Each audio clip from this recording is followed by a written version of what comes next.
In this sixth podcast in our series of 8, I want to take the risk of trespassing slightly into the profession of HR,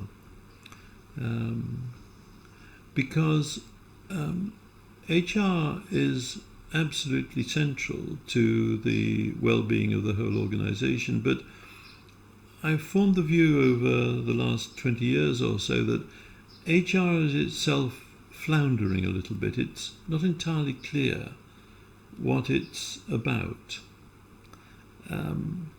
If we go back into the history of the development of what is now called HR, my very first visit to a manufacturing organisation was in the early 1960s, and I was greeted by the person who had invited me to go there. She was called the company Almoner, A-L-M-O-N-E-R, a term that comes from the monastic tradition, where the monastery typically had somebody in charge of the giving of alms to the poor. So in this organisation, which was one of the great biscuit manufacturers located in Carlisle in northern England, the person in charge of anything to do with people was called the almoner, and her task was essentially just to help anybody sort out any problems.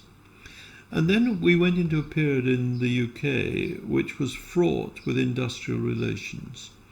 And bit by bit, the people who could manage very tough, difficult, complex, demanding negotiations between unions and management began to be sought after. And that, I think, was the beginning of the growth of something in which the responsibility for managing difficult things with people got moved away from line management into people who gradually became specialists. They were called personnel at one time, and then moved in the 1980s, 1990s to the concept of human relations. But there is a very curious sense in most organizations of quite what is HR.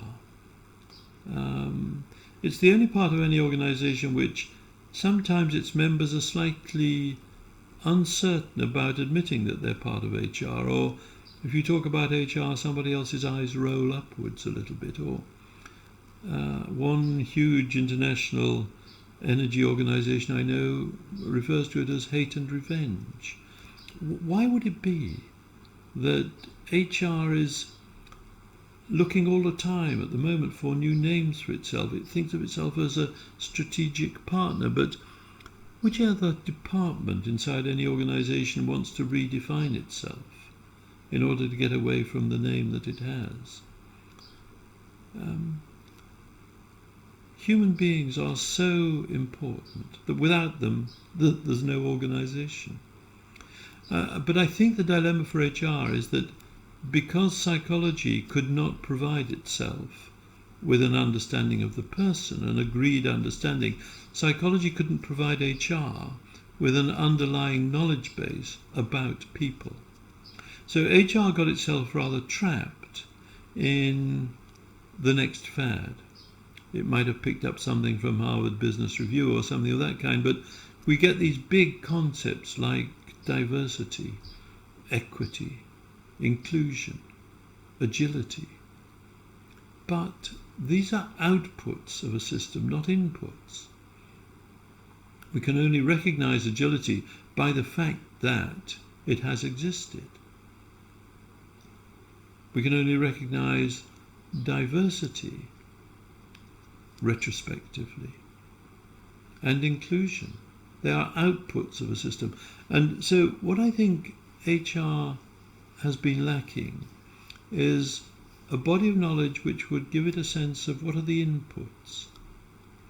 And it's absolutely central to this series of podcasts that the modern understanding of the human being coming from the modern brain sciences is telling us that we are energy systems. We human beings are like the rest of the physical world. But we have, in all sorts of ways, control. over how we choose to apply that energy, but that control is moderated by the quality of relationship within which we exist.